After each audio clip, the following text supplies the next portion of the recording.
Right, good morning, everybody. Thank you for joining our conference.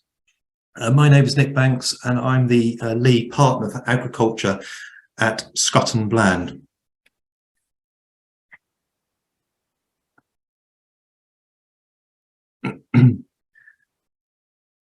Our conference this morning is titled Navigating Change and Seeking Opportunity. To navigate, one needs a map or at least a sense of direction to a known destination. In January 2021, we spoke about the withdrawal of BPS and transition to ELMS. Yet as I speak today, I think many will agree that there is still much to be done by DEFRA and HM government to equip any rural business with the information needed to make informed decisions that the path the business chooses will maximise the commercial outcome of where it leads. Hopefully, our speakers and topics this morning will help signpost where to start and what to plan. The turmoil of government in recent months has not helped. Ranil Jayawardena spent 1 month and 19 days in office as Secretary of State. Personally, I was disappointed that George Eustice was a casualty of the Truss administration, and when I attended the panel session in which he participated at Groundswell last year, I felt he spoke with clarity and was sort of invested in the sector, but I appreciate others will disagree given the terms of some trade deals announced during his tenure. The Truss rhetoric of growth, growth, growth seemed to relegate natural environment as a key objective of legislation, causing anxiety amongst some. And it's until recently at last week's or the week before's Oxford Farming Conference that Therese Coffey or DEFRA have started to provide some assurance that the framework remains, and the announcements of enhanced rates and clarity on schemes is welcome. When I spoke last year, inflation had just been announced at 5.2%, and talk of interest rate increases emerged in the media. Base rate, though, was 0.25%, and Ukraine had not been invaded. The past 12 months has presented challenges. The official rate of inflation in November 2022 is 9.3%, and base rate is 3.5%, with many commentators expecting further increases. My personal view is that we could get to 4.75, and it'll be interesting to see what's said later in our conference. The extreme weather of 2022 is an indicator of climate change. Bird flu has and continues to be destructive to some poultry and egg producers. An imminent end to the Ukraine conflict seems unlikely.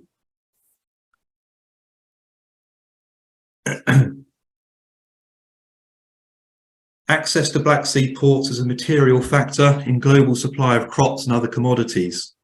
Prices have reflected this. With a peak in feed wheat prices in May, June last year, very few might have anticipated this time last year. Those that could hold over in store 21 crop at 2021 production costs saw their gross margin and bottom line benefit, with inevitable tax consequences. In January 2021, I reported ammonium nitrate fertiliser spot prices in December 2021 of £615 per tonne, the same in December 2020, £220 per tonne. Spot price in November 2022, £741 per tonne.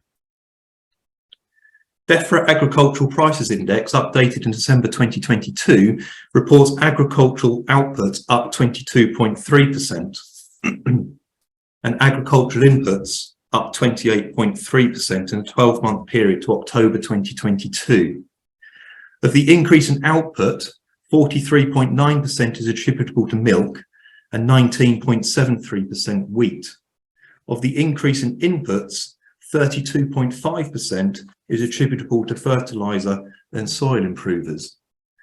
It therefore seems logical that a change in farming practice to reduce reliance on artificial inputs will protect or enhance margin, and more people are talking about regenerative farming. Despite inflationary pressures, total income from farming in 2021 reported an increase of 14.4% just under 6 billion. Data for 2022 is not yet available. The UK picture is consistent with accounts we are preparing for harvest year 2021, and indeed early indicators from clients with data for harvest year 2022 is that those results could be bettered. As subsidies diminish, this shot of profitability is welcome. Tax planning is important. The earlier the conversation, the better. Planning machine changes, given lead times and the need to capture capital allowances in the desired period, particularly with basis period reform on the horizon. The danger, though, is that these financial outcomes, driven by macroeconomic and global factors, can make a poor performing farm business look good. And it is important that the farm financial model is under constant review to ensure it is sustainable for the bank, the farmer, and the next generation. Consider investment in solar to manage energy costs. Consider water management. Security of tenure is very important for those who may not be the freeholder. Investment in holiday lets, although admittedly the contribution of such enterprises is not always maintaining the peak achieved with COVID staycation. Nonetheless, locally, the development of Sizewell represents an opportunity perhaps in expectation of huge demand for accommodation. I'm starting to hear conversations looking at carbon credits for no-till farming combined with sustainable farming initiative to bridge subsidy reduction. Emerging carbon markets are definitely an opportunity farmers and landowners should seek, but gaining as much knowledge and information about the various opportunities is vital. That brings me nicely to our speakers, who I thank for their support and time to join us this morning. First up is Kerry-Ann McLachlan of Environment Bank, who will be presenting opportunities from biodiversity net gain. Becky Wilson will follow from Farm Carbon Toolkit to talk about carbon measurement and impact to action and manage carbon. Scrutt and Bland are pleased yet again to support Yana. When we moved our conference online as a consequence of COVID, we pledged to support a charity and donate the costs that we would normally pay for bacon rolls and the like for an in-person event. And we're pleased to do so again. I'm grateful to Will Mitchell of Agri Management Consultants Wilson Raitt for joining us again to bring us up to speed with the new policy and frameworks and announcements from the Oxford Farming Conference this month. I think an election in 2024 means that existing tax legislation is unlikely to be overhauled for the remainder of this Parliament. A change of government right now in 2024 seems a distinct possibility. Taking action now in a known legislative environment can make sense, but certainly reviewing how your rural business sits within the existing rules for capital taxes is important, and strategic discussions with your team of advisors are a must. This morning, though, rather than focus on capital taxes, which is often a topic for our seminars, my tax partner Gavin Birchall will discuss some of the tax considerations of green farming and other topical tax issues, to include an overview of basis period reform, but not making tax digital, as many will, I'm sure, be aware that has been delayed yet again. Finally, Mark Ashbridge of Ashbridge Consulting will present on farm and estate finance and what lenders expect to see and the lending market in the current climate. I'm grateful for Andrew Knowles joining to round up our sessions this morning and provide his view on the sector and from his perspective of Chief Executive of Fram Farmers Farming Cooperative. We have a tight schedule. I'll do our best to keep us to time. The chat is open. Do participate, introduce yourselves, do ask questions as we go. Our speakers will address those questions directly during the morning if they have time, but we won't be having questions after each session, but we do hope to have a very good and informative Q&A at the end. So with that, I'm delighted to introduce you to Kerry-Ann. Thank you.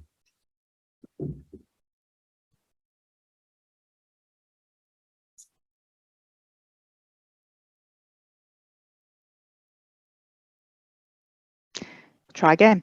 Good morning, everybody, and it's lovely to be here this morning to talk to you all a little bit about biodiversity net gain. So despite all of the sort of uncertainty around policy, which some of my fellow speakers are going to talk to you about, one thing that has come into force and is continuing is biodiversity net gain. So it has a little bit more certainty around it than some of the other options that you may be considering, and I'd like to talk you through those this morning.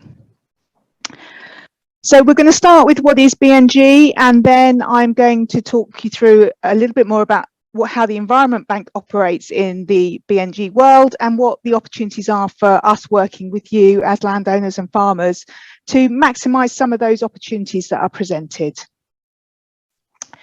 So biodiversity net gain is a statutory requirement for all development. It came through the Environment Act 2021, so it's been around a little while now.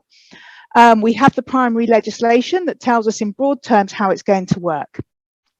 Essentially, from November 2023, all developments, that's residential, commercial, infrastructure, developers will be required to demonstrate as one of their planning obligations, not only how they're going to replace any habitat that's lost during the development, but also to provide an additional gain.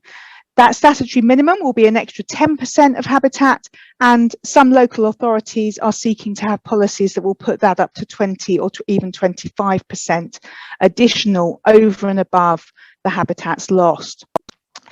In the first instance, developers will look to replace as much of that habitat. Well, they'll first look to minimise the habitat loss within the development, then to do as much replacement as they can on site. But it is certain that not all developers and developments will be able to do that. And then they will look at off-site opportunities for habitat creation. And this is really where the opportunities for farmers and landowners come in. You have the land, you have the skills and the knowledge to create and manage habitat, and you can provide that service to developers and in turn receive income from it under different arrangements. So how much and where and what is it? So as I say, there's a mitigation hierarchy. That's that bit that I just talked about. So first of all, minimise the damage from the development in the first place.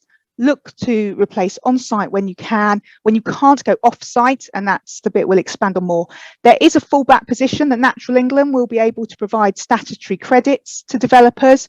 So the idea is that BNG policy won't bring development to a stop, but Natural England have already indicated they will be pricing those statutory credits at such a level as to deter developers using that as an option. It really is a fallback position. They want to see the market providing the new and additional habitat.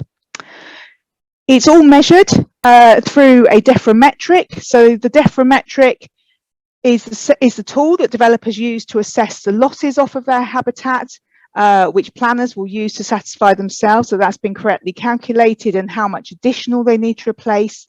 It will also be the same tool that is used by any provider of off-site biodiversity net gain to demonstrate how many units of biodiversity have been created.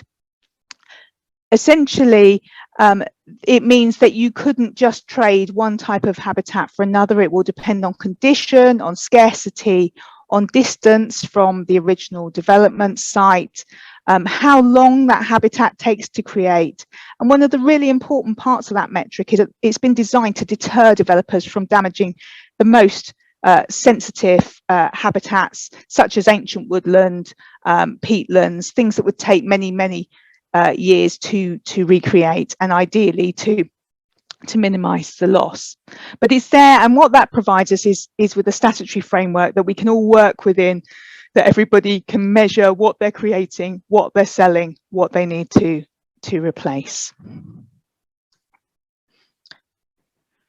Farmers and landowners often ask me, what does off-site mitigation look like? Well, this is a typical photograph of the sorts of habitat banks that the Environment Bank would be creating with our farmers and landowners.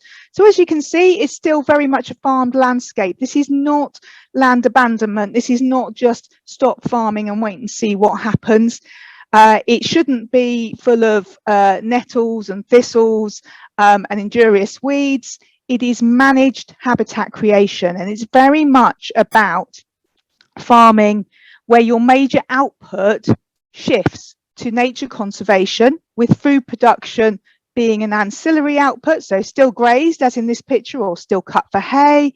You can still produce coppice products if you're having, if it involves woodland, but that will be the secondary product. The main product is these nature units, biodiversity net gain units. And so it's a flip on its head from what many of you will be doing currently, which is where the main output is food and secondary outputs are nature and habitat. But yes, just to sort of reassure people, this is not about land abandonment, and it is very much still an agricultural landscape that will be created. So within biodiversity net gain, there are three sort of models of how landowners can get involved in providing that off-site mitigation. I will talk through those because each three of them has different levels of risk and reward to the landowner, and which fits best with you and your farming business will depend on the different structures that you have in place and your appetites for risk and reward, and how it sits with other ventures on the farm. Just before I go through the three, I'm just going to outline to you in very broad terms in the time we've got available, the Environment Bank's approach. So we are a private company. We take a 33-year farm business tenancy from landowners. So that's from the landowner to the Environment Bank. We create the new habitat, so meet all of the capital costs of creation, and then we lease it back to you for 33 years minus a day.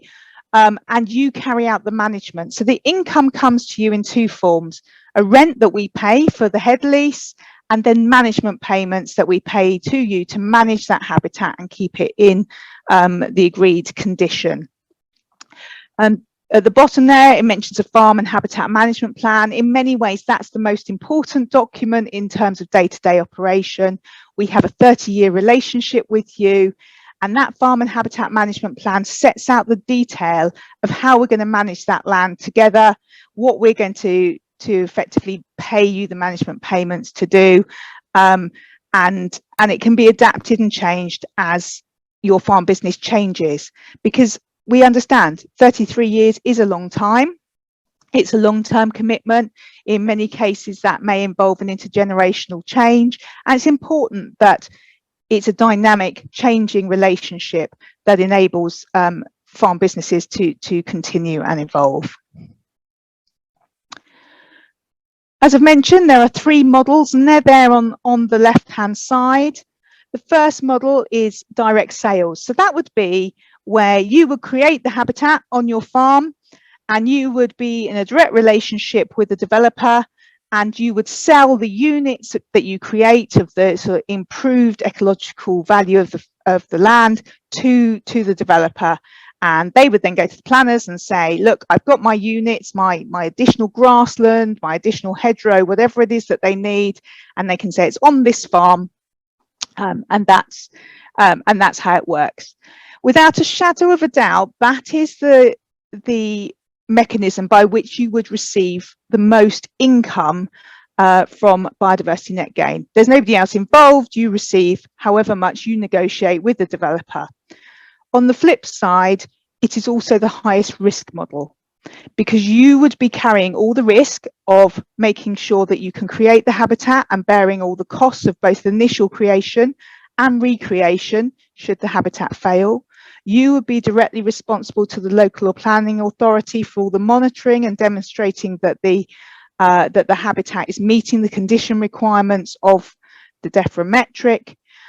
You would also be responsible for having to find that developer and to create the units that they need. At the opposite end is the model that the Environment Bank operates, where you enter into a third-party agreement and you're sharing that risk. So in the Environment Bank case, we create all the habitat.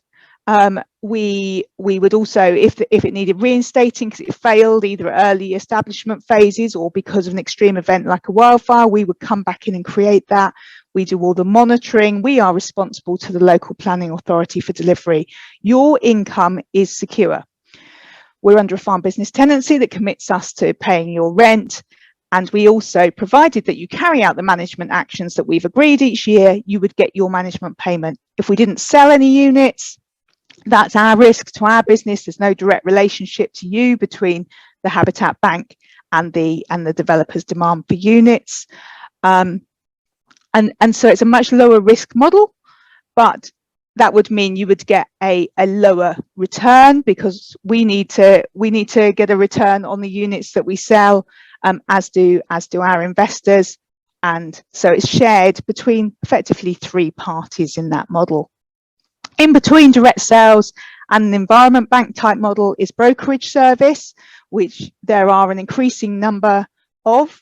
And that's a bit like you'll be familiar with trading BPS entitlements, or for those of you a bit older, milk quota, where effectively somebody is sitting as a middleman and matches up the units that you have to sell with the developer's need and takes a slice of the money for doing so. Brokerage services vary in the sort of level of ancillary advice that they provide alongside that. Some of them will work with you from an early design stage, helping you to design habitat banks that meet buyer demand. But essentially they're all, that is that sort of middle stream of risk and reward. There are I'm just going to very quickly run through some of the key questions that we get asked a lot. So at the top, there are the 4 main risk areas that need to be considered. Timing risk: when is the land needed? So developers are going to need to have security that those habitat units are there fairly early on in their planning of their development, but equally they're not going to want to pay for them until the very last minute when they need to release their planning obligations. So you may have a time lag between creation and receiving payments. Liability risk: I won't say again, but who's responsible if the net gain of the units doesn't occur. Financial risk: how secure is that income stream, whether that's directly from the landowner, from the developer? Is it coming as a lump sum? Is it coming as a series of payments? How secure is it? Or if you're operating with a third party like the Environment Bank, where is their money coming from and how secure is it? Again, 30 years is a very long time. In our case, we are forward funded by a private equity firm to the tune of £200 million currently to go and forward create these habitat banks. And all of the money for the project, all the payments to the landowner, are ring fenced at day one that the lease is signed. And hopefully that gives the comfort of a good, strong covenant that the money is good for the 30 years. And it's a really important question to be asking people when you're considering this sort of option. The third one is tax risk. I'm not going to touch on that. There are other speakers far more qualified than I am to talk about the tax issues here. Is it compatible with sporting? Yes, generally it can be, and that can be built into our habitat bank designs. Things like feeder pens and release pens generally aren't compatible, but we usually find that we can work with farmers and landowners to maintain their sporting interests around the habitat bank land. Does it allow public access? There's no obligation to allow public access other than any existing public rights of way, and we aren't seeking to increase public access. Does it exclude other private and indeed government funding schemes? At the moment, it's very difficult. You cannot separate BNG from other natural capital assets such as carbon. So you can't stack those things. You can stack some elements of countryside stewardship. Very happy to take questions on that. It's quite a detailed area that we just haven't quite got time for at the minute. Is it only for owner occupied land? The answer is no. You can have it so the subtenancy goes back to a tenant. Obviously we need the landlord and the tenant to be willing to be party to the agreements. It is more difficult legally to achieve on old-fashioned Agricultural Holdings Act tenancies, but we are continuously working with our solicitors to find ways through that, but certainly very operable under farm business tenancy situations. Who gets the income from agricultural produce? Whoever's managing the land. So either whether that's the landowner or a tenant. and how will the management align with the wider farming operations? And that's something that we spend a lot of time working with our landowners to talk through, and how we can design that habitat bank to really, firstly, to be compatible with their wider farming activities, but also to actually enhance those wider farming activities, you know, where you're looking at other diversifications, maybe glamping or wedding venues and things like that, holiday cottages, even traditional sort of tenanted cottages. Lots of our landowners are seeing real opportunities for enhancing the environment, which actually adds value to those other activities on their farms. And we're really keen to work with people to do that. What happens after the 30 years? Contractually, the land is yours. You're under no obligation to do anything further from a BNG point of view, or with the third party such as the Environment Bank. But realistically, this does need to be looked at as long-term land use change. There is other legislation such as environmental impact assessments that are likely to make it very difficult to revert the land simply back to something like conventional arable farming. So it does need to be thought about in that context. I've already mentioned countryside stewardship, basic payment scheme. You can, for as long as it can exist, you will be able to continue to claim basic payment scheme under our structure, because we use farm business tenancy structure. You are in occupational control for BPS, and you are carrying out actions that are eligible, make the land eligible for BPS. Just to show sort of where we've currently got habitat banks. So we're in the process of creating habitat banks in every local planning authority in England. The yellow ones on this map are where we've actually got them in creation. So legal agreements are all done. We're out on the site creating those habitats. We have contractors out at the moment on a site in Buckinghamshire, planting 4,500 scrub saplings, and also just short of 2 kilometres of new hedgerow. The blue dots are ones that are in solicitors' hands at the moment, and therefore will complete any time. And then we have a good pipeline of sites at different stages. But as you can see, to cover every local planning authority in England, we certainly have plenty of scope for lots more sites. And the final slide from me. So what are we looking for? So ideally, sites that have a low ecological value currently. That's because of the need to create this uplift under the metric. You know, we're going from something of low ecological value to high ecological value. So arable sites, grassland that's poor in terms of variety of species, so often agriculturally improved grasslands. Some strategic potential, so that's about how it aligns with other existing habitats, designations, biodiversity opportunity areas. Don't worry about working out for yourself whether it does or it doesn't. That's something that our ecologists would work out. We do need a minimum site size of 20 hectares. Really important to say, BNG per se doesn't require a minimum site size of 20 hectares. There's nothing in the legislation that says that. But at the Environment Bank, we are driven by ecology. Our founder is an ecologist. We see this as a real opportunity to make gains for nature. We can only do that at scale, and therefore we are looking for minimum sites of 20 hectares. No existing schemes that could cause conflict, but again, we can have a look at stewardship and other schemes that you might be in and advise as to whether how they might sit alongside or not a habitat bank scheme. And most importantly, and this is most important for me, I'm a land agent, and I sit talking to landowners about how it fits with their businesses and the financials and the legals and the practical elements. We need landowners who have the right mindset. I can't reiterate enough, this is a 30-year relationship. This needs to be landowners who are really genuinely interested in operating this as a diversification on their farm, just as they would, and are as invested as they would be in any other diversification on their farm, who will be our eyes and ears on the ground, and tell us what's going on, what's going well, what's not going well, and so we can work together. So yes, that's my whistle-stop tour through BNG. I'm sure there's lots of questions. I will have a look at those that have come up on the Q&A while I've been talking and respond to those, but I'm sure there'll be others in the Q&A session at the end. Thank you. Thank you very much, Kerry-Ann. Our next speaker is Becky from Carbon Toolkit. Over to you, Becky. Thank you. Thank you ever so much, and it's lovely to be with you here this morning. I'm going to talk to you about carbon on the farm, what can be done and where we are. And in terms of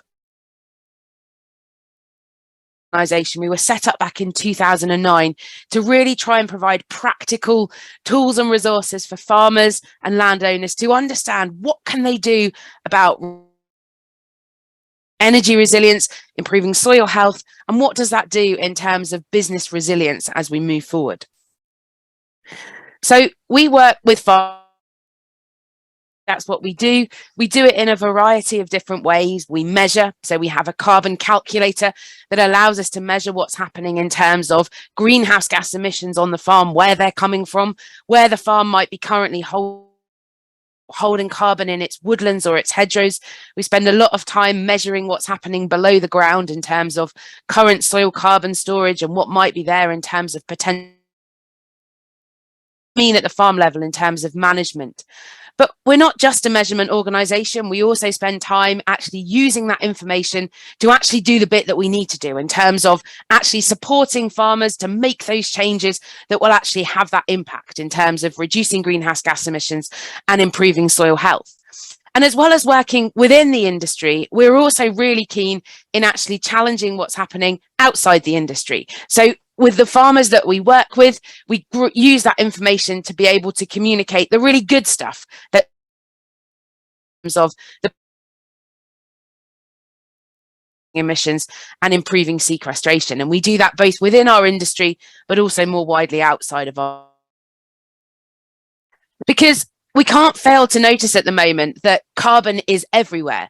It seems to be, you know, whether we're thinking of agriculture, whether we're thinking, as was spoken at the beginning, about potential income generation opportunities. And so if we think for a minute about why we need to manage carbon on the farm, well, we know that there are those wider policy drivers. We know that we have in the UK, obviously, our sort of policy around getting to net zero as the UK by 2050. We know the NFU have said that as an industry, we're going to be there 10 years earlier at 2040. Through our supply chains, as they are realizing how are they going to get to net zero, understanding that their scope 3 are a key part of their ability with you guys in terms of their suppliers and help pull those changes in terms of those reductions that you're making down the supply chain is starting. We don't think about those sort of bigger picture things around policy and supply chain. It makes fundamental business sense at a business level to really start to think about in terms of rising input costs and all those sort of things. Actually, if you understand what's happening in terms of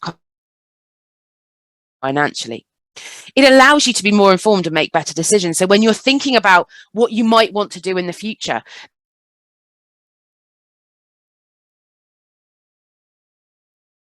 morning. It creates more resilient businesses. So we know that, as I say, as we have these changing weather patterns, volatility within our input markets, it does allow us to build that resilience.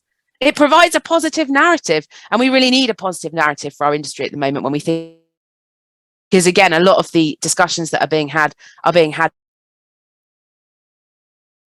opportunity in terms of the development of carbon markets and our landowners to be able to start to benefit from some of these new mechanisms.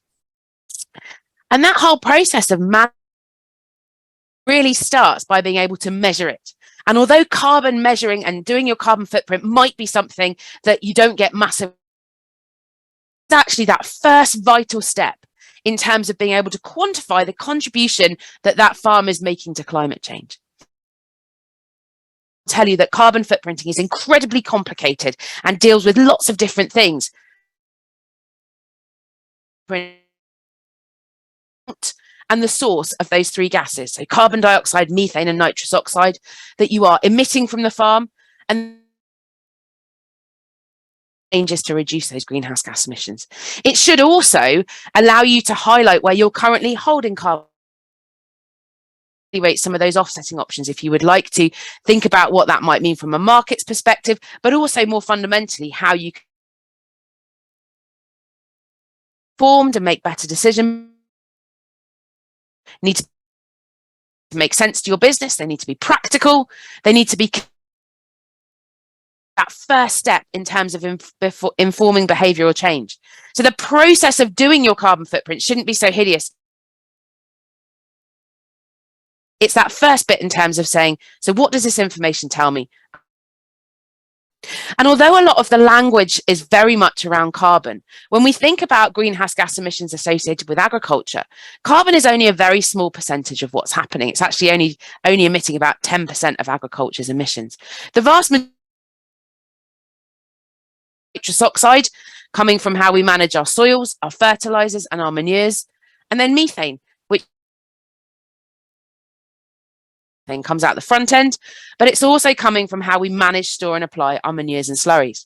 We then the gas that most other industries are dealing with on farm, that's very much coming from how we manage our on-farm energy, so our farm diesel, our farm electricity, as was spoken about in the introduction, to deliver renewable energy, and then also how we manage our soil with cultivation and tillage, and then our unique ability as an industry to be able to provide that climate solution.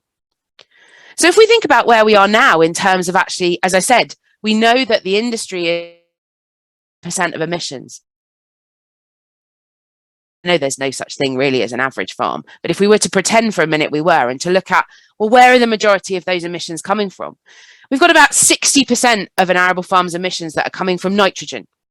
So both the production of nitrogen fertilizer, it's a very energy intensive process, and then also what happens when you put it on in the field. About 20% of your emissions are coming from fuel use and field operations. So that's the different cultivation strategies that are going on and what's happening in terms of the diesel that you're using on farm. About 10% is coming from those non-nitrogenous products. So the amount of P&K fertilizer, manure and lime. Just under 10% is coming from the sown seeds, so the emissions getting the seed to the field for you to plant. And then a very small percentage is coming from your crop protection. So that's great.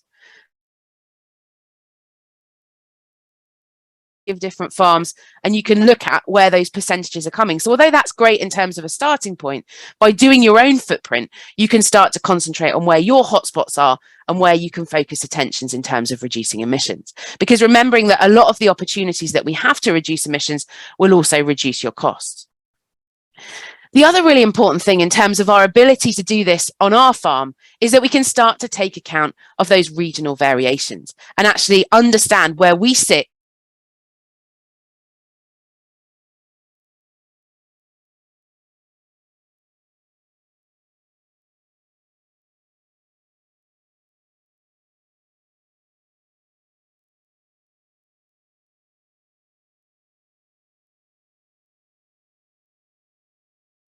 Becky, I think you've frozen unless I'm the only one not hearing. Focusing on our 3 key areas, which is very much looking at reducing energy usage on the farm. So that's looking at cultivation strategies, that's looking at diesel usage. It's then looking at our fertilizer use efficiency. Nitrogen is a really big one. And then finally looking at how we can store more carbon on the farm. Because as I said earlier, we are the only industry that has this ability to actually provide this solution in terms of how we can store more carbon on the farm.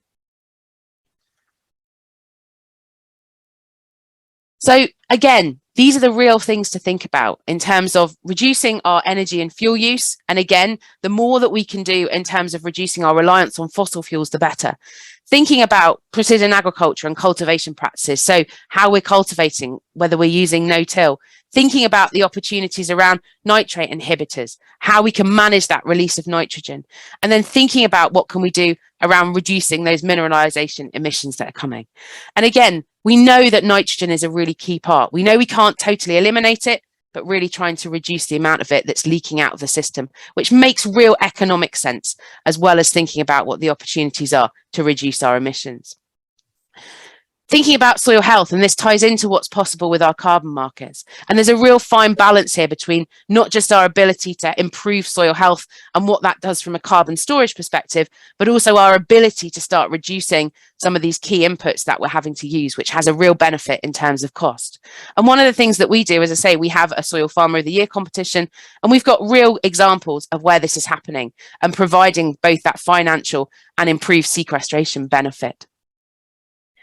Energy usage. Again, on most farms, we have the ability to reduce our fuel and energy usage by 10% without any impact on production or bottom line. So actually, there are things that you can do which will have a real benefit and will also help in terms of a reduction in your costs. Fuel usage, again, there's those real economic benefits for doing these sort of things. So even if we're not worried about it from a carbon perspective, it will help. So that's been a bit of a gallop through some of the options. But calculators are really important in terms of it allows you to assess your impact, because by managing carbon on the farm, and even if you want to think about some of these potential new opportunities, actually starting by understanding what's happening on your farm. What is your carbon footprint? What are the options that you could do in terms of reducing your emissions and improving sequestration? But remembering that we're never going to totally eliminate all of our emissions from agriculture. We're a leaky system, complex biological system. But this is really highly linked to actually what we're doing in terms of improved business efficiency, improved resilience, and our ability to provide that climate solution. Because we are the only industry that delivers that climate solution. So understand your baseline. Look at what options you have and the impact that they're going to make. Look for those easy wins, things which are saving costs and also helping in terms of reducing emissions. And just get involved, and that will allow you to have that information, be more informed, and just provide that positive message for the industry. Thank you very much. That's great. Thank you very much, Becky. A gallop, but comprehensive. It's very interesting. Thank you very much.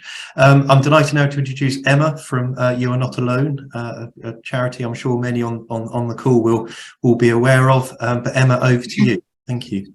Thank you, Nick. Good morning to everyone. Thank you for having Jana here today and for choosing us to receive the funds. By attending, you have helped to contribute, so we're very grateful for that. I'm going to just very briefly talk about our work, and then I'm also just going to touch on how navigating change can affect our mental health. So we've heard some great opportunities. I know we're going to hear about lots more.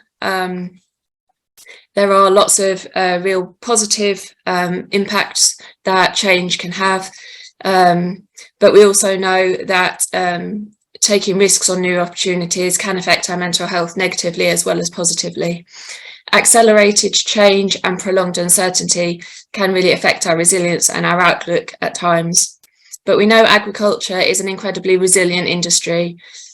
Unfortunately, sometimes this means that we don't share our struggles or talk about how well we are or aren't coping. And this isolation can lead us to feeling overwhelmed and experience feelings of stress, anxiety, depression, and worse. It's the reason why we all need to get better at talking about how healthy our minds are. Poor mental health affects every area of our lives, relationships, work, physical health, and so much more. And this is why Jana exists. So Jana continues to offer its 4 pillars of support: our confidential helpline and funded counselling, building understanding of mental health through our resources on our website, at events and at talks, and promoting our national suicide prevention campaign, 7 Tractor Facts to Save a Life, a handy resource we send to all the counties nationally. It can be kept easily in your pocket or your tractor cab or your car, and it just contains 7 simple steps, actions that anyone can take if they are with someone who is struggling or in crisis. We sometimes compare it to insurance. You don't really want to have to use it, but when you do, it really can be a lifesaver. Jana's support is available in Norfolk, Suffolk, Essex and Cambridgeshire. So our confidential helpline and funded counselling saw an increase in around 50% of calls last year. More people are calling because they are concerned about someone. This is important because living with someone who is struggling can be daunting. It can also be isolating, and it can be the first step to that individual that is struggling, seeking help themselves. The helpline currently operates on a voicemail service, so you would call, leave your details, and you would receive a call back from one of our trained team. Our priority this year is to have some live helpline hours to make that brave step of reaching out a little bit easier. Our helpline is there for all. I know that we have on the call people in professional services and people who are directly working on farms and managing farms. Our services are there for all of you. If you're involved in some ways, whatever small or large way, in agriculture and other associated businesses, we are there for you. Investing in mental health training, we deliver a 2-day mental health first aider course. I know that we have some individuals and some companies represented who have been through that training and benefited from that. We have 272 mental health first aiders that are now out there every day using skills learnt in their day-to-day life, noticing if someone might be struggling, having helpful conversations, and then helping them into appropriate support. That training isn't about being there ongoingly long-term for people. It's similar to physical first aid. There is an issue, you deal with it, and then you get them the support that they need. We also deliver some other training which may be useful for you to be aware of. An hour-and-a-half training session, which is a really interactive session focusing on stress and anxiety, how building our own self-awareness, how we can recognise, how we can help those stress levels, and then how to have conversations and just to think through those things a little bit more. Very practical session. We can deliver that on farms, we can deliver that in your business in a working day. Our 2023 spring and summer course dates are now on our website. Please take a look and consider if that could be something that you would like to come and do.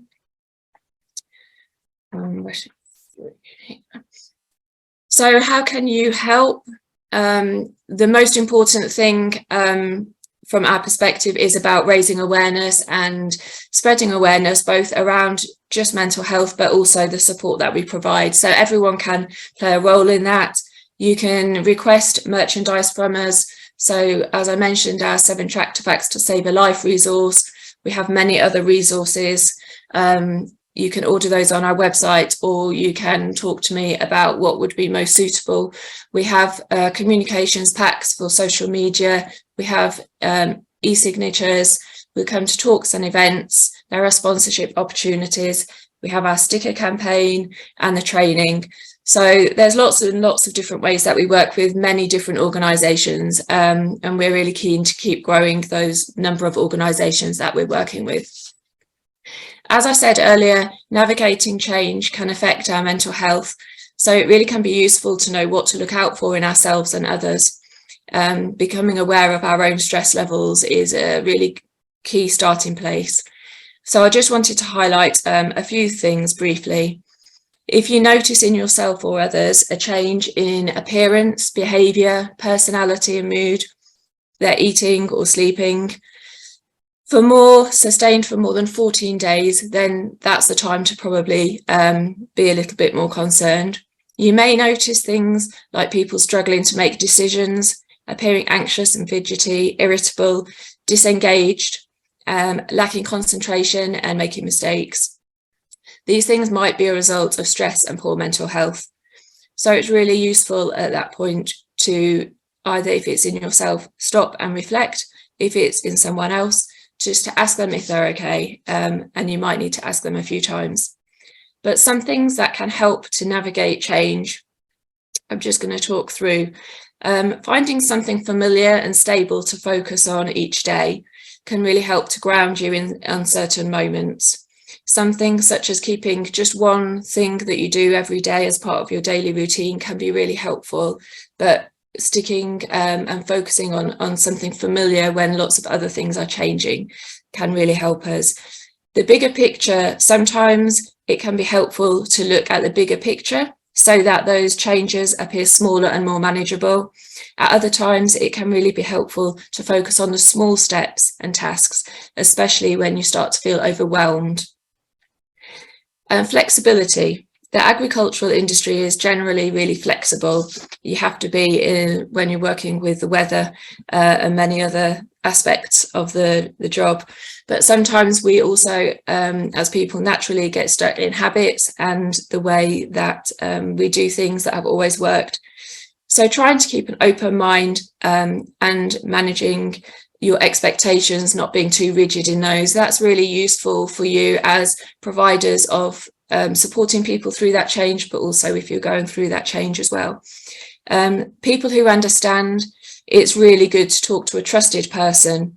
I think that we can see from today, from our speakers and the ones that we'll already have coming up, that there is lots of support out there through different agencies that you will work with. So talk to people. It can not make the problem go away, but it definitely can lighten the load and bring a sense of relief. Be willing to talk, be willing to listen, and ask twice how someone is if you are concerned about them. Finally, asking for help. As I said, if we notice changes in ourselves or others for around 14 days, that's really the time where we want to reach out for help and maybe think about other support. Whether it's a friend, a family member, a GP, or a charity, just reach out and talk to someone. Jana is here, but there are also others. FCN offers practical support, RIBI offers financial and also some mental health support. And we all locally work very closely together, so there isn't one wrong organisation to call or right organisation. We will always make sure you get through to the most relevant support that you might need. So your support through this conference will help to pay for people to receive help at the time that they need it through our helpline and counselling, which is often life-changing and at times has saved lives. Please consider our training, request a pack or a stickers via our website or contact me directly. There's my details, but more importantly, please be willing to ask how people are. Please be willing to notice if you might be concerned about someone. Remember, no one is okay all the time, and that's okay. It's not a permanent state. Things can get better with the right support. And the earlier we reach out and get that support, the easier it is to get back on track with ourselves. Thank you for your time. I do have to leave the conference, unfortunately, once I've finished, to go to other events and training. But please do get in touch. We'd love to discuss how we can work with you. And thank you for your time. Lovely. Thank you, Emma. Such important work that Jana does. And as you say, it's important that we talk and support each other at difficult times. Right, our next speaker is Will Mitchum. Over to you, Will. Nick, thank you. Good morning to you all. It's fantastic to have the opportunity to speak this morning. For those of you that don't know me, my name is Will Mitchum. I'm a partner at Agricultural Management and Planning Consultants, Wilson Raitt. This morning, I am going to talk to you about some of the tools available to help seek new opportunities and navigate change. I'm going to give an overview of the current position regarding policy, an update on grants, and a practical insights into a business that is in the process of adopting change. Before I start, a reminder to set the scene. And for those of you who joined us at last year's webinar, it is the same message from me. We talk a lot as an industry about sustainability, which for most is used in an environmental context. But from my perspective, sustainability is all about financial sustainability. It's fundamentally about being profitable and generating cash. Environmental schemes, grant funding, diversification projects should not necessarily be plasters covering cracks in the business. These projects should be the icing and candles on the cake and not the cake itself.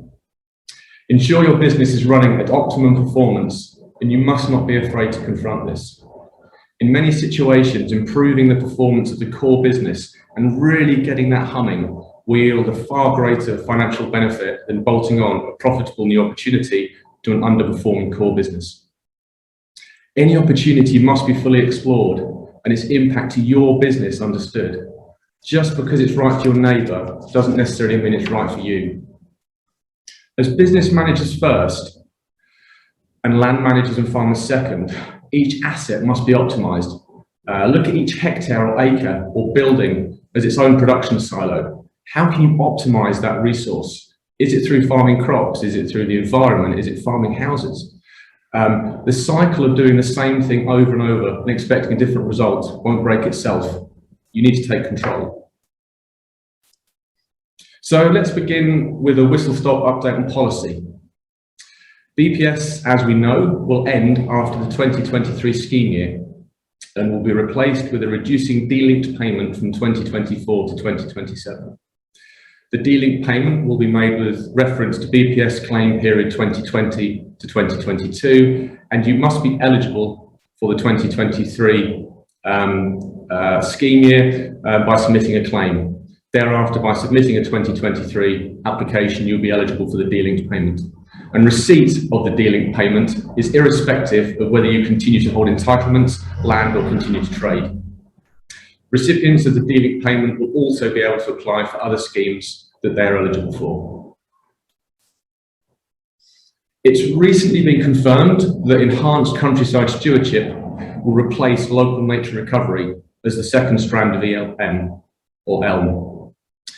Revenue payment rates for countryside stewardship have gone up on the 1st January 2023 by on average 10%. These new revenue rates will be applied to new and existing mid and higher tier countryside stewardship agreement holders.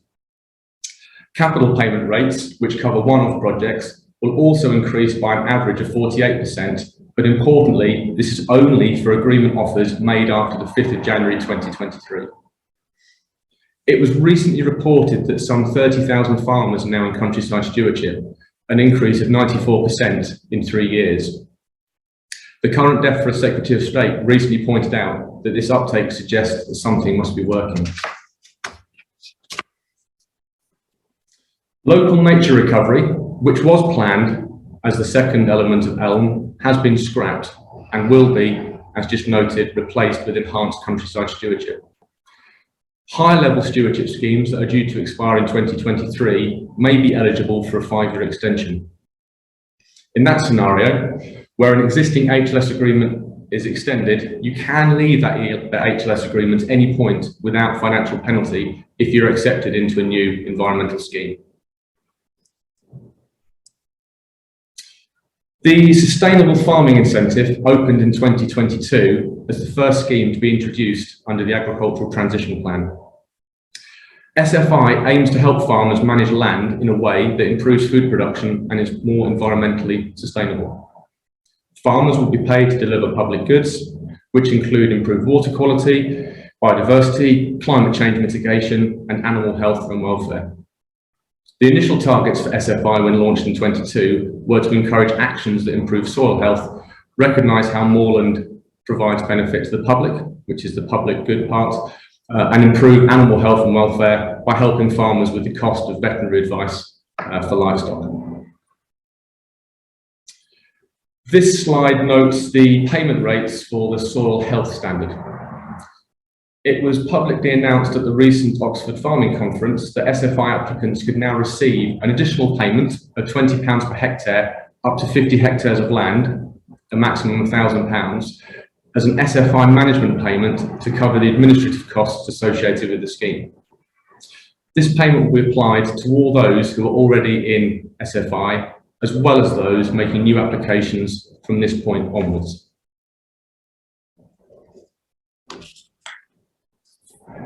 It is well documented that adoption of SFI has been poor. The Guardian newspaper recently published that only 224 farmers were actually paid under SFI in 2022. I suspect the actual number of applicants is significantly higher, as of course any of those who applied late in 22 will not have received their first payment until 2023 and not been captured by that statistic. Nonetheless, I think we can agree that uptake is significantly lower than DEFRA would have envisaged. Plans for landscape recovery have been made clearer. 22 projects were chosen for the first phase, up from the 15 that were originally planned. Phase 1 projects are moving into their 2-year development phase, which sets up the offer for a long-term 20-year plus agreement where a blend of public and, importantly, private finance is the ideal. Phase 2 should be opening for applications this year, although there is no word yet on what the themes will be for Phase 2. And as a reminder, last year's themes were all about recovering and restoring native species and restoring streams and rivers. One really good, excellent example of landscape recovery is in the Breckland Farmers Wildlife Network. Here we have 26 members working with partners who include the University of East Anglia, the Norfolk Rivers Trust and Natural England to work up a proposal which supports their unique biodiverse landscape using interconnected cultivated margins and river restoration. An important note here is this is not rewilding, but targeted habitat creation in an otherwise highly productive agricultural landscape. I was asked by Nick to show some examples of businesses embracing opportunity. And the business I'm going to share with you this morning is a perfect example of everything I've said to you so far. It is one business, but operating across 2 very different sites. One block is typical Breckland, very light sandy soils, but rich in natural assets, scheduled monuments, archaeological features, lowland heath, grazing marsh. 1.2 tonnes per hectare is a typical yield for spring barley. The second block is almost the polar opposite, comprising of much stronger medium clay loam soils where wheat yields of 9 tonnes per hectare are the norm. The land, importantly, is the owner's only source of income. And whilst they have an appetite to farm in a manner that is sympathetic to the environment, it cannot be at a detriment to the profit and loss account and cash flow. The business was already in high-level stewardship and had the opportunity to terminate that agreement early and enter into a new high-tier countryside stewardship agreement. This is the map showing the new high-tier stewardship agreement on the Breckland block. I'm not going to go into any detail with regards to the map, but what I hope you can see from the map is both the diversity of the high-tier stewardship scheme that's been incorporated and how it's been fully integrated across the whole of the 120 hectare block. As stated earlier, for this business, going into high-tier stewardship wasn't going to be a philanthropic decision. It had to stack up commercially. Whilst there's an awful lot of detail behind the scenes, the summary of a partial budget exercise suggests an uplift in profitability on this block of land of circa 17k per year for the 5 years of the high-tier countryside stewardship scheme over the existing cropping regime and the ELS HLS structure that was in place at the time. The second block of land presented an altogether different challenge and thought process. And on this occasion, a slightly different approach was taken.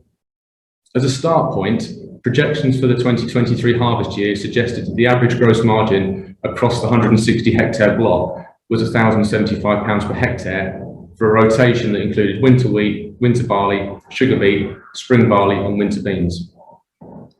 The direct cost of men and machines to do the work was forecast at £515 per hectare. And this produced an average net margin for the block of land pre other overheads, land building and finance charges of £560 per hectare. A return higher than that achievable for the majority of countryside stewardship options. However, like any block of land, there were areas or production silos that would be optimised by adopting stewardship instead of crop production to increase the overall profitability of the asset. So what you'll see on this map is a large amount of blue. Blue land in this situation is land that's unencumbered from stewardship and land that will be farmed commercially. But importantly, there is still a CS agreement in place. And and one that looks at each hectare, each block of land, each hedge, and asks the question, what is the right thing to do to optimise that asset, maximise the resource? You will note some yellow and some hatched areas on the map. These identifying some strategically placed flower-rich margins, supported by some low-input grassland. The green lines you may just be able to spot on the map identify managed hedgerows. So this business is a great example of one that is striving to ensure its assets are being optimised, very much understands that two different blocks of land need treating in two very separate ways, but also shows that environmental schemes can integrate into commercial farming systems. So moving away from policy and schemes and onto grant funding, I haven't got the time this morning to go into huge detail regarding all the grant funding that is currently available or will be available, but I will draw your attention to two schemes that are currently live. The Future Farm Resilience Fund, or FFRF, is active and is offering one-to-one support to help businesses identify the effects of the agricultural transition period and how to adapt your business model to that transition. Funding for slurry infrastructure is one of 4 elements of the Farming Investment Fund that is currently live, with applications for the current round of funding closing at the end of this month. This is a competitive grant open to pig, beef and dairy farmers to help build new or expand existing slurry stores to provide 6-month storage. The minimum grant you can apply for is £25,000 and the maximum is £250,000. Keep your eyes open, as some schemes that are currently closed will reopen for further rounds of funding and new grant schemes will get announced. One final comment from me, and one that many of you will have heard before. A £100,000 drill purchased with a £25,000 grant is still a £75,000 drill. First and foremost, the drivers for investment must satisfy your core business objectives. So to summarise from me, there are many tools out there to help you improve the performance of your business. Set clear objectives and do what is right for you and your business. Understand the full impact of any change and use the team of people you've assembled around you, your consultant, your agronomist, your accountant, your lawyer, your banker, to help you navigate through this process. The world of policy, legislation and grant funding is very fast moving. My presentation today captures a moment in time and some of the content will soon be out of date. If you haven't got the time to keep abreast of all the new developments there are plenty of people and firms like ours who can help. Your trusted advisors should understand your business such that they can steer you towards opportunities that may be applicable to your business and those that may not be. And don't be afraid to reach out to them for help. It's what they're there for. Perhaps as a final takeaway, to summarise the presentation from me, there are opportunities out there for everyone, but they won't happen on their own. As was said earlier, I'm going to reiterate the message: be committed to whatever you do, and importantly, make a decision. No decision is worse than a bad decision, and most bad decisions can be reversed anyway. Thank you for listening. Thank you, Will. That was great. I think the key there is, yes, do your homework, due diligence, but you know, it's upon us as advisors to collaborate to ensure that we minimise the risk of a bad decision.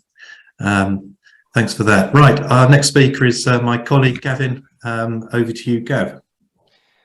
Thanks, Nick. As Nick mentioned earlier, I think I would like to really talk about 3 core topics. One is tax issues arising from BNG arrangements. Secondly, I want to look at woodland carbon units and the taxation of those. And thirdly, accounting basis period reform. So if we start with BNG arrangements, as Carrie-Anne mentioned earlier, if the most direct form could be the sale of units, BNG units, directly to a developer, accompanied by a habitat management agreement. Now, there's no specific HMRC guidance on this subject, and the tax legislation hasn't really caught up with these new arrangements. And there's also no case law on it either, so it's a very there's some uncertainty. However, I mean, normally if it's a single lump sum, then we'd be looking at whether that should be appropriate for capital gains tax treatment, because you could argue that the sale of a BNG unit could be described as a payment derived from an asset, because the underlying asset is the land, which enables those units to be in being. However, I think here it'd be accompanied by a habitat management agreement, and I think the sale of the units was probably going to be a reoccurring income stream. So I think on balance, our current view is that that would be treated as income tax. For companies who operate these arrangements, it's less important, because the corporation tax rate will be the same whether it's treated as income or capital. The VAT aspects are also quite interesting, because HMRC's current view is that carbon credits or carbon units are outside the scope of VAT. However, I don't think we can rely on that HMRC guidance. BNG units are different to, say, woodland carbon units. The developer is getting something tangible, because it allows compliance with planning consents, and there may also be a secondary market for the units as well. So I suspect, and as it's accompanied by a habitat management agreement, I suspect that it'd be regarded as a payment for a supply of services, which should attract VAT. Another interesting question is from inheritance tax perspective is whether agricultural property relief can apply.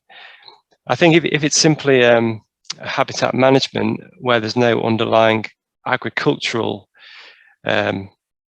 functionality of the land, then I think we'd say actually wouldn't be regarded as being used for agricultural purposes, for the purposes of agricultural property relief. Now, in that situation, you could look at, well, is there any specific provisions in the agricultural property relief rules which could give relief? Now, there is land in a habitat scheme can specifically benefit from APR, but that is quite narrowly defined, and it basically refers to quite old regulations in terms of set aside land or where is to do with water fringe regulations. So at the moment, the legislation hasn't been updated to include land which may be the subject of BNG units. So obviously, I mean, Carrie-Anne mentioned that in many cases, BNG land may also be used for agricultural purposes, such as grazing of cattle for food production. So clearly there may be instances where you can get APR on that basis, but for those where it's a straightforward habitat management, then my view is that APR wouldn't apply. It's still possible to potentially benefit from business property relief if your overall business, if in the context of the overall business, the investment activities don't predominate the trading activities. Of course, where land is let, if land is just let, in order to get BPR in its own right, there needs to be additional activities which dominate the simple letting of land. If we go to the other form of arrangement which Carrie-Anne mentioned, where you have, for example, a lease to a habitat bank, that would typically involve the payment of rent to the landowner. In that case, that's clearly income subject to income tax for the landowner. There might be a one-off premium payable for the grant of that lease. In that case, as the lease will be typically for less than 50 years, that will be subject to a mixture of income tax and capital gains tax, or in the context of corporation tax, a mixture of income or capital. Typically, if you had like a 25-year lease, that would generally see half of the premium subject to income tax and half subject to capital gains tax. So that should give you some kind of idea in terms of how lease premium might be taxed. Now here, the arrangements with the Habitat Bank will inevitably be accompanied by a habitat management agreement, and any management fees charged will, of course, also be subject to income tax. And I'd also say that I'd expect VAT to also be charged, because there's clearly a service being provided as part of the overall arrangements. In terms of any leaseback arrangements, on the surface that could lead to some complex tax issues, but my view is that wouldn't necessarily compromise any claims for APR or BPR, as under these kind of arrangements the landowner will ultimately be in occupation of the land. Business structuring, might, given the uncertainty of the overall tax treatment and the different nature of it, that might prompt a number of landowners to house that within a separate business activity, and also that might provide a pathway to future family succession if it's needed to spread assets amongst different family members. However, as I mentioned before, if we're looking at business property relief, it can be quite useful to merge all the various activities together, as long as you can carefully balance the trading and investment split. Woodland carbon units, they're obviously a form of currency which represent a measurable amount of CO2 that's removed from the atmosphere by trees that are grown, and you also have pending issuance units, which are a promise to deliver woodland carbon units in the future. So my view is that sale of woodland carbon units are likely to be regarded as income receipts. They're hopefully going to be, once you've registered with the scheme, they're hopefully going to be a regular source of income. Now, key issue is whether they benefit from the commercial occupation woodlands tax exemption, and I'll go into a bit more detail in that a bit later. Is it income from an investment activity or trade? I mean, you can't just suddenly have these units. You have to plant trees and carry out certain activities. It could be and incur certain costs in doing so. So it could be argued that's a trade. Having said that, there has been a presumption generally that simply exploitation of land for recurring revenue is often seen as investment. So it's a very uncertain area. I think the more activities that you're required to perform to generate that income, that always points more towards a trading side, and that can be relevant for example, in the form of business asset disposal relief from a capital gains tax perspective, or from an inheritance tax perspective in the form of business property relief.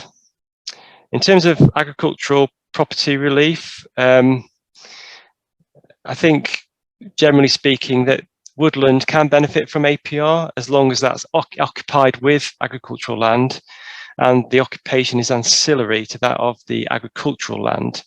Now, I think one view could be taken that if you're generating a specific form of income from that woodland alone, that is no longer should be considered as ancillary to the agricultural land, because that is having a use, commercial use of itself. Having said that, I think it's still arguable that it could be, if it's occupied with the agricultural land, that you could still argue it's ancillary to the agricultural land. If there's no APR available, then there is a form of deferral of IHT relief in terms of the value of trees or underwood, because that can be left out of account in determining IHT on death, and the IHT is then paid when trees are sold. Under business property relief, if you have a mix of activities, you could still benefit from business property relief in respect to the value of the woodland.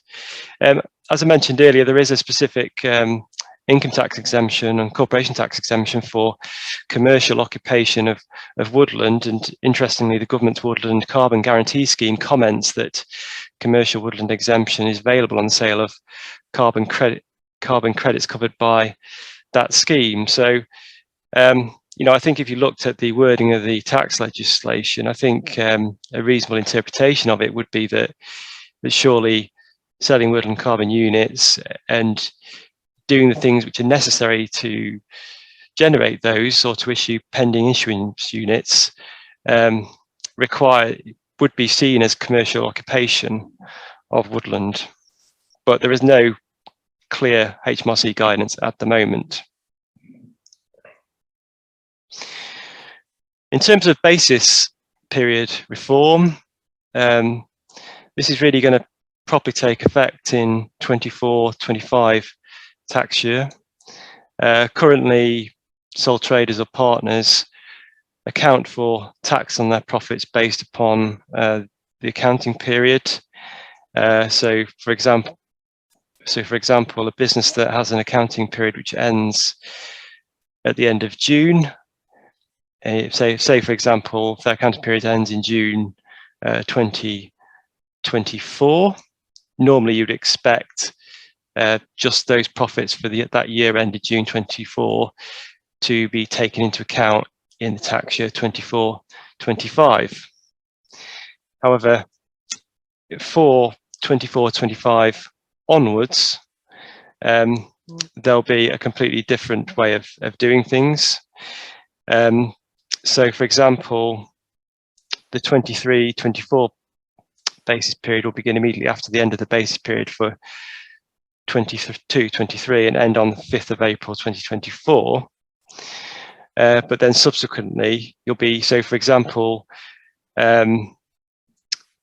for a 24-25 tax year, if your accounting period ends in June 24, you're going to need to account for profits beyond that date, right up to the end of the tax year, which on the face of it would appear to accelerate the tax liability on profits.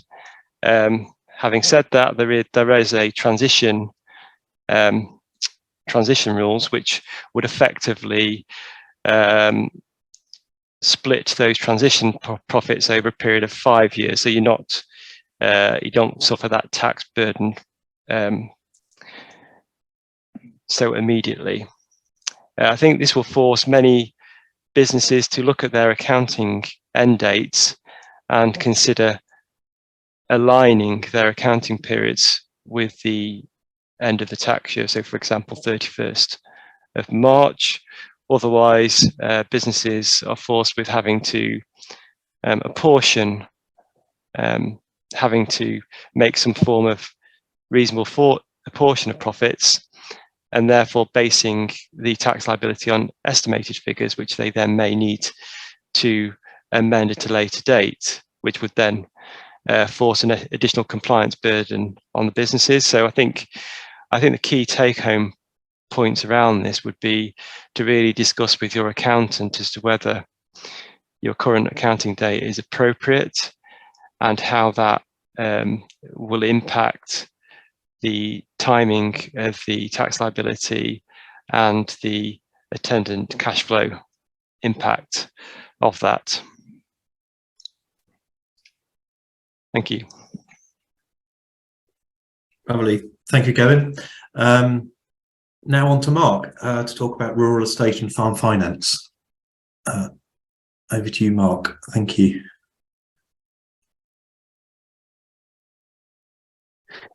Thank you very much, Nick. Just assuming controls. Okay, great. So for those of you that don't know me, I've a 25-year background in farms and landed estates, first as an agricultural consultant, and then approximately 20 years ago, I moved into the banking world, focusing on estates and farms, working for a high street lender, and then following that, moved into the advisory side, so sitting on the client side of the fence. And for the last 10 years, I have run my own business, Ashbridge Partners, advising landowners, many estates across the country, always having done a lot of work in East Anglia. And in fact, across our team, we do have one of our colleagues who sits in East Anglia, Richard Cook, in Norwich today. So navigating change and seeking opportunity. I don't think we've seen the level of change in the finance marketplace for a number of years, certainly not since 2008. So it's a very, very topical question. Cost of capital is clearly a very key determinant in terms of any opportunities that one might be looking at. And therefore, we've got to ask ourselves the question, what does this mean for the future? We were very well aware of what's happened in the past 15 years. We'd become accustomed to the market as it was, to the cost of capital as it was. But looking ahead, where does it take us? And just to set the scene, agricultural yields typically we're seeing 1 to 2% returns. Diversified activities, which may come at much higher time input and higher risk, can of course produce a much more significant level of return. And we've got a few examples of that we will look at as we go through here. Inflation also is a really key component in this, because it fundamentally changes the environment. And again, that's something that we will look at. So before we move on, the final question that I will pose to you is, looking ahead, do we think that these increased debt costs will mean that we will ultimately have a less level of debt against our sector because we can less afford that, or will it be the opposite? So that's setting the scene. I think it's also helpful to look back at the history, and therefore I'm just going to spend a few moments running you through events of the last 40 plus years. We of course had Mrs. Thatcher came to power in 1979. In the Big Bang, which was in the early 80s, then that saw dramatic change, where from a position where supply of money had been restricted to it being much more freely available, and that responded and produced considerable innovation. In the early 2000s, the securitization market was established. That may be something that you've heard of, going back to the financial crisis of 2008, where new lenders could be established. They could go into the market and borrow money short term. Northern Rock is a fine example of that, and lend it long term to people on mortgages for 15, 20 and 25 years. And the financial crisis of 2008 was in part a product of that system. It was a product of incredible financial innovation but probably a lack of control. And then, of course, 12 years later, we feel the impacts of the pandemic in 2020, and that's also had a really considerable impact on the finance market and what we've seen. We will look at some cost of money over that time period in a little while too. And then, of course, 2022 war and inflation. None of us, even a year ago, I think, would have foreseen the invasion of Ukraine and all of the very significant dramatic impact that has produced. So let's now look at our marketplace.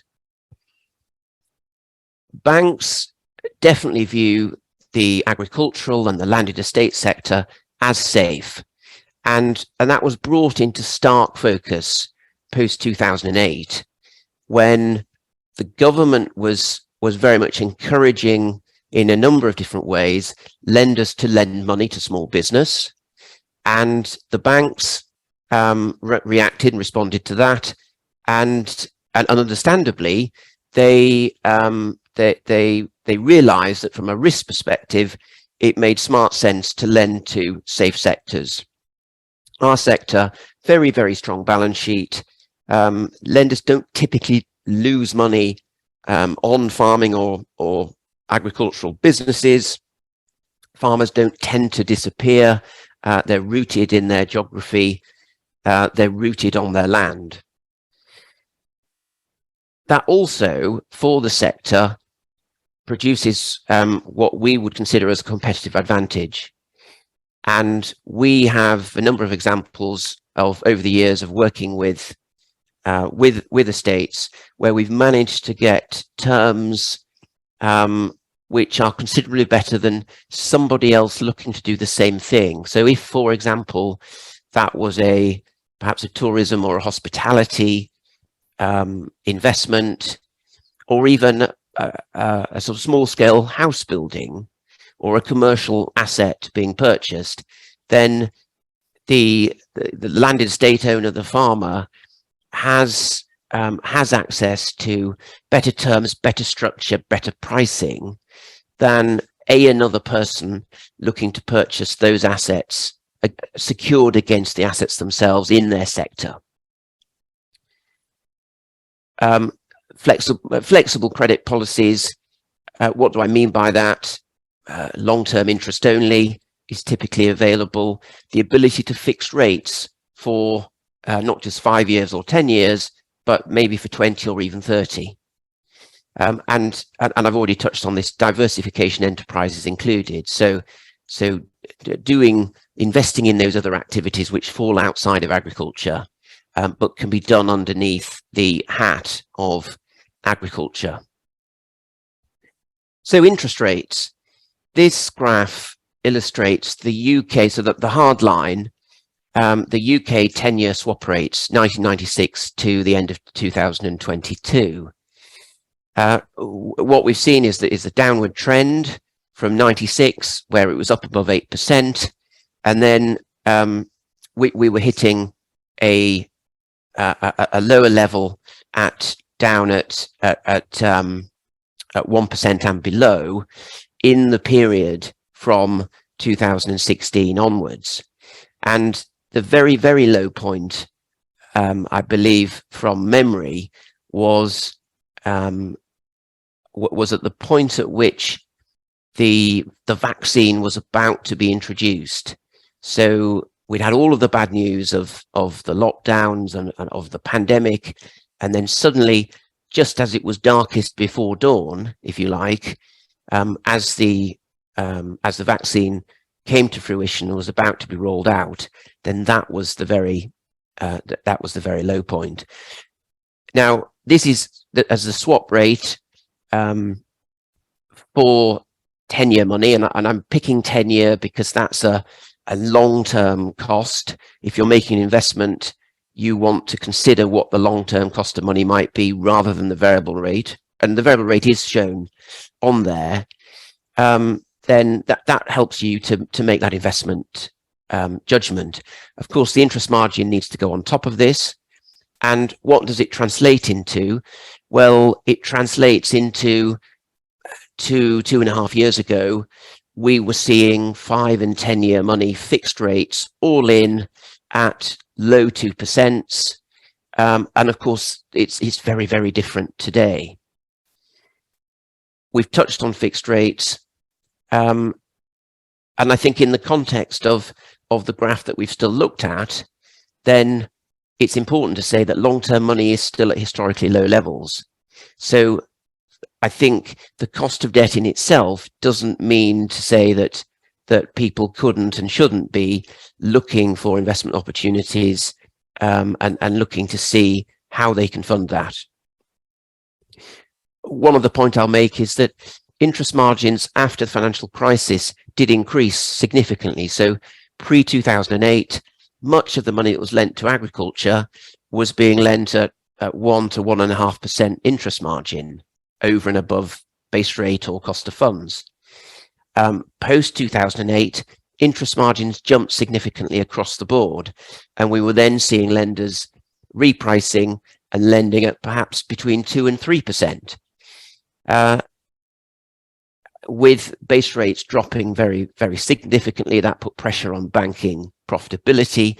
Now with base rates having moved up quite considerably, then that may ease that pressure.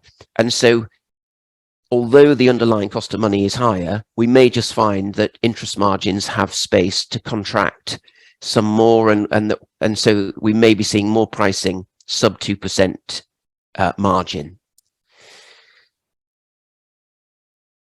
Another key point, and we've touched on inflation already once, is that over the long term, inflation can be a significant partner in repaying debt. So obviously, the more rapidly that your asset base increases in value, then effectively, the more dramatically your debt is inflated away or depreciated. And this may be, an adjustment to our thinking, to our mentality over how we use debt and how we see debt. I mentioned forward rates. It is possible with some lenders to book in a forward rate to start in the future, so perhaps 6 months, 12 months hence, which can give additional certainty when you're making investments today, but perhaps don't need the money until some future point. I'm just going to give some examples quickly here of projects that we are involved in or have been involved in the recent past. So core agribusiness, dairy, chickens, arable infrastructure, property development, commercial real estate, both on the farm and on the estate and off the farm.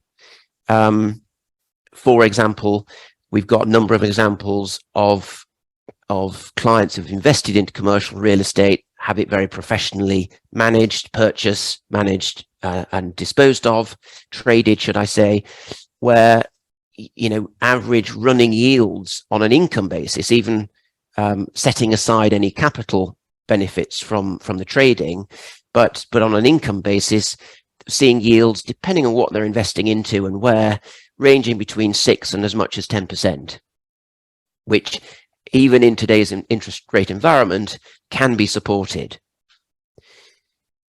Residential farm purchases, that's probably more typically new money coming into the sector. Tourism, hospitality and leisure, depending on where the business is, there can be exciting opportunities there. And also debt restructuring, and that may mean that we're taking a number of debt facilities which are perhaps being repaid on a fairly aggressive basis and stretching them out over an extra number of years, or changing policy and converting to an interest-only basis for perhaps 10 years or more, depending on stage of the business and what their objectives are. So ESG, green finance, sustainability, talked about a lot in the press. How's this going to impact on the finance market? I know that lenders are spending a lot of time thinking about this, planning for this.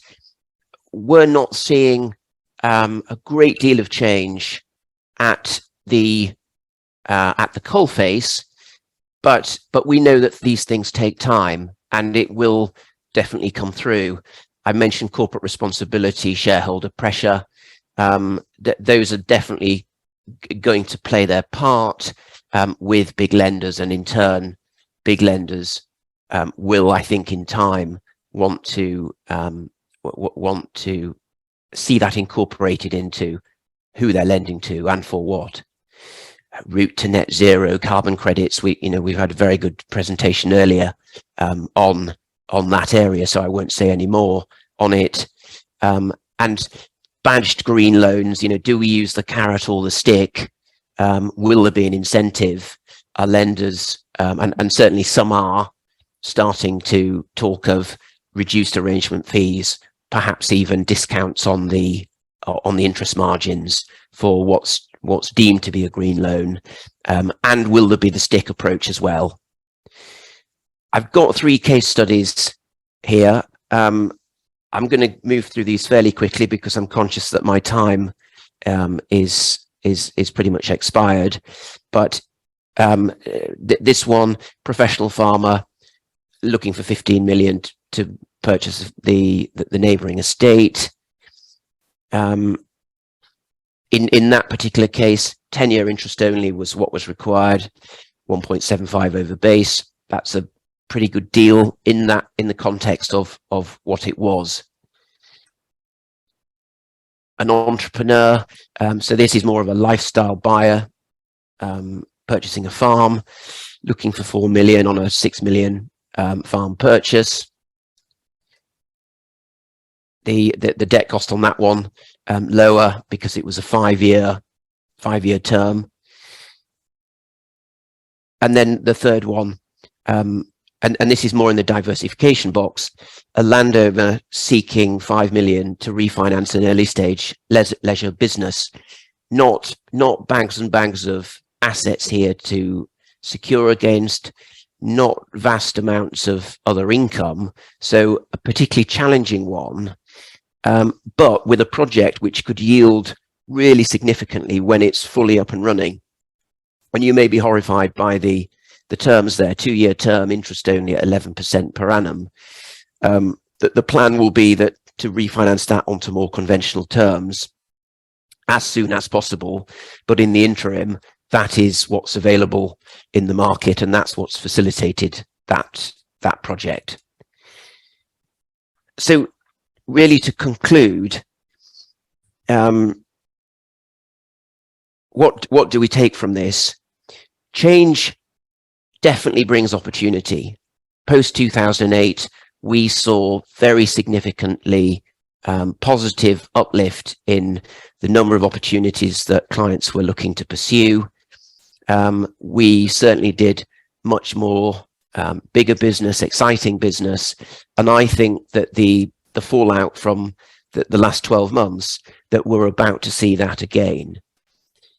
So very positive and bullish about that. I've talked about inflation.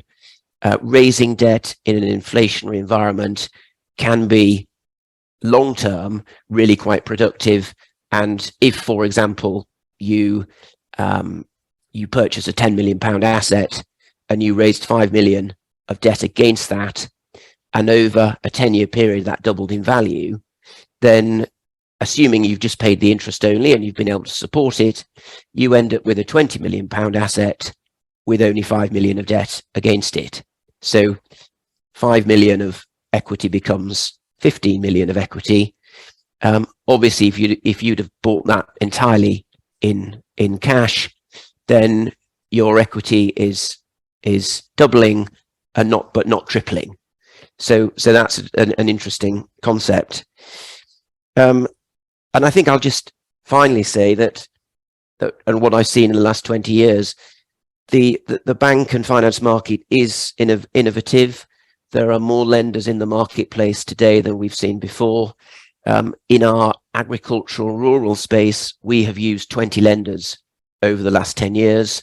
In our residential space, we've used 60 lenders over the last 5 years. So it's quite an exciting area, and therefore, you know, I would urge you to consider looking wider in the marketplace, because there are very considerable differences across the lending spectrum, and a number that you may not be aware of. Nick, conscious time is moving on, so I'm going to stop there. Thank you very much. Thank you, Mark. Very interesting presentation. I think this year is going to be very interesting in terms of the economy and markets, and I think you're right. If there's a lending opportunity, then one has to look at all the options that are available. I thought it was interesting yesterday that Andrew Bailey was still expressing the view that the shadow of the Truss administration still cast long in terms of certainly the perception of the UK economy and its strength.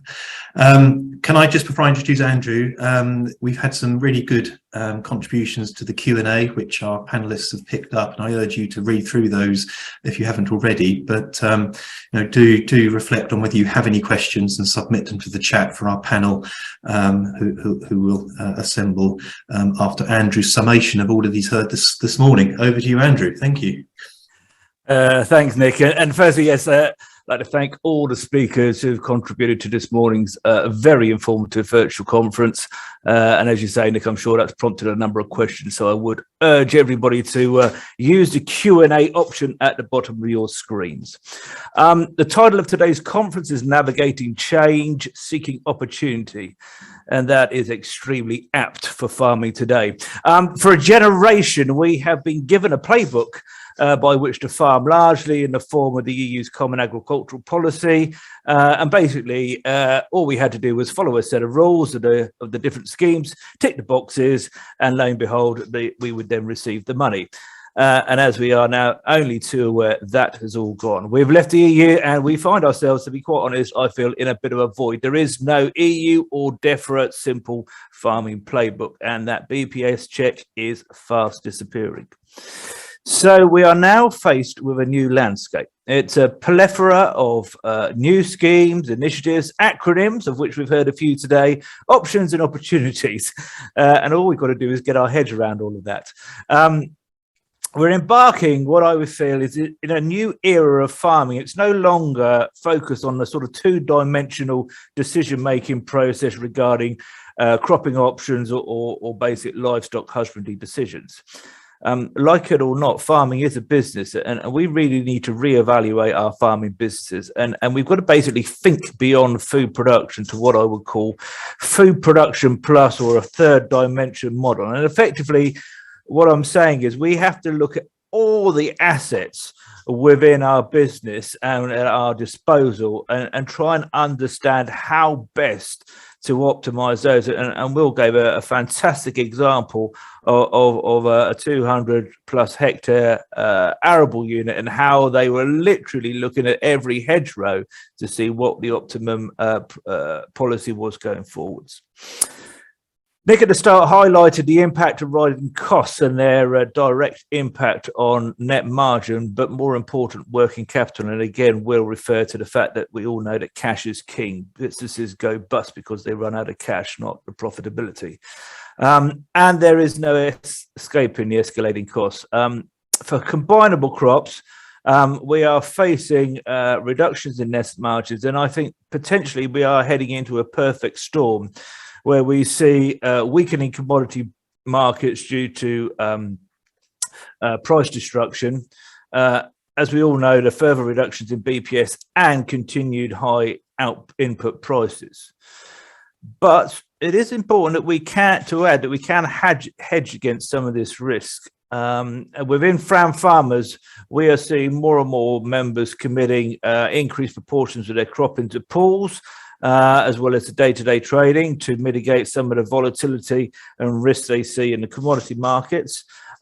Interestingly, hedging of fuel has become an extremely popular option for many of our members, and we were doing fixing fuel prices up to 6 months in advance.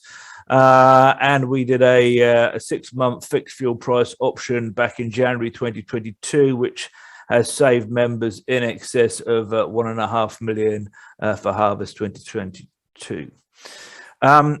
We're also looking at the electricity markets, and again, there are opportunities to use risk management to try and protect against some of the volatility that we all have experienced. So overall, I think there's a growing realization that just-in-time farming is now high-risk farming in terms of both supply and price, and really it's all about forward planning in terms of the key for success. One interesting dynamic that we see taking place at the moment is the fertilizer market, with the dominance of domestic AN in the marketplace significantly diminishing. And now the market really being led by urea, which is globally produced, globally traded, globally available. And so the question now is, what happens to traditional fertilizer market reset we typically see in May, June? In the UK. So that's one to ponder and I think be aware of. This morning we've also heard a lot about natural capital and carbon, which are fast becoming a new currency. And I would suggest that potentially this is going to be a new way in which we measure the efficiency of our businesses. There is a lot of confusion and misconception about carbon. There's a hesitancy to engage in the topic for fear of making a wrong decision. But for me, and we are very much involved in carbon farming with our Greener partnership. For me, it's less about the pros and cons of choosing which is the right carbon footprint calculator to use and worrying about the last decimal place of the output if you put the same numbers in the front end of the box. It's basically understanding. Choose a tool. Doesn't really matter which tool I would suggest. Just choose a tool and find out where you are today. And it's not about the absolute numbers, but it's a direction of travel. I mean, put very simply, if you lower your CO2 footprint per unit of output, you will be reducing your bottom line in cost savings as well as maximising outputs. And I think Becky described that extremely well. One note of caution on carbon farming is if you are seeking to change and potentially lower your carbon footprint, experience suggests you need to ensure your team, and by that I mean not only your staff but your advisors, absolutely understand and share in your objectives. I was talking to one farmer the other day. He was very clear on what they wanted to achieve in taking on board a more regenerative husbandry approach to their unit. But what they identified very early on is they had to change their agronomist before they could make any progress and find an advisor who was aligned and shared their vision. Gavin has provided an excellent overview regarding taxation treatment regarding biodiversity net gain and woodland carbon units. And I think these are both areas where, and I'm not an accountant, but it appears that basically taxation law is lagging market development. And as Gavin alluded to, that is providing a degree of ambiguity and uncertainty for both these initiatives. So not only are we trying to navigate a new farming playbook, but we're also trying to navigate a new economic landscape. I mean, for many, and hopefully it's only short term, but for many, trying to address short-term double-digit inflation and historically high interest rates is a whole new experience. And these challenge perhaps established attitudes toward finance and equipment, staff rewards and benefits, long-term finance and indeed taxation. And what may have been an advantageous strategy in terms of finance only a couple of years ago really does need to be revisited. As Mark's just alluded to, high inflation can rapidly eat into principal debt within capital investment. And these are all new considerations that we now have to revisit when we're looking at investment, certainly in the next 12 to 24 months. It also means, I suspect, that sources of capital may change as more traditional sources of lending may not be as agile or maybe slightly more conservative in their approach to some of these new opportunities that we've heard about. Bill also highlighted the increased complexity to the new landscape in terms of finding the optimum solution for one farming business and how that may differ from its neighbour. And this really means that we have to really look at the team that we have at our disposal in terms of providing the best advice. And that team might actually need new skills and new knowledge within it for us to navigate through this plethora of opportunities to really understand, given the unique circumstances that your business has, and how best to leverage those opportunities.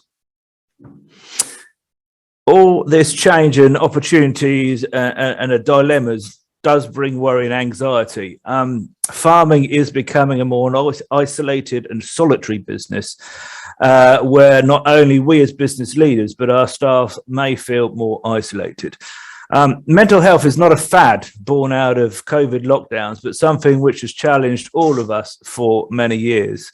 At some point in our lives, we have all probably attended a first aid course to try and ensure that we can help ourselves or others in a time of need. And I would suggest that perhaps we should all participate in mental health training as well, or at least be aware of what support is available, as we will not know when we or a colleague will need such support with mental well-being.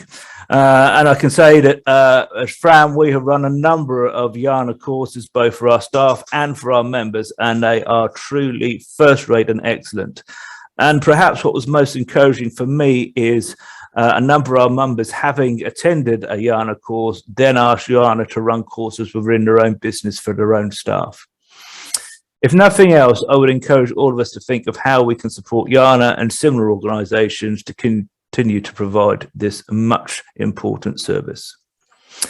So navigation, it's about determining a path to reach a desired destination. But if we don't know where we're trying to get to, what that destination is for our business, then how can we decide what our first steps are going to be in that journey?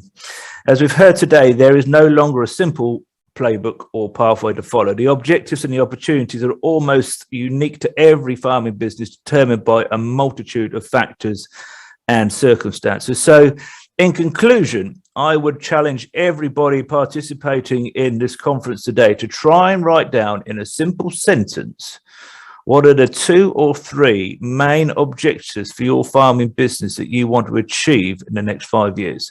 And these can be focused on succession, strengthening balance sheets, enterprise mix, sustainability, regenerative husbandry, carbon expansion, etc., etc., etc. Only once we have determined where we want to get to, can we understand who and what skills we need in our team, directly or indirectly, to help us on that journey, as we all navigate change and seek opportunities. Thank you, Nick. Thank you, Andrew. It's very profound at the end there and tied in nicely to the title of the conference. I think, as you say, it's very important that I think everybody has a sense of destination, but it's the plan to get there that's important, and we can all play a part in devising that plan. Right, that brings us to our questions. I do urge those on the call to put any questions, don't be shy, pop them in the chat and we'll pick them up. Whilst we may be waiting for some questions, something that I would just like to sort of seek panel's view on is, you know, it's been commentated a lot in terms of land use policy and food security, and I think food security is being brought into the fore by, you know, global conflicts, etc. And there's a finite amount of land within the British Isles, and yes, there's a desire to improve biodiversity and plant woodland, etc.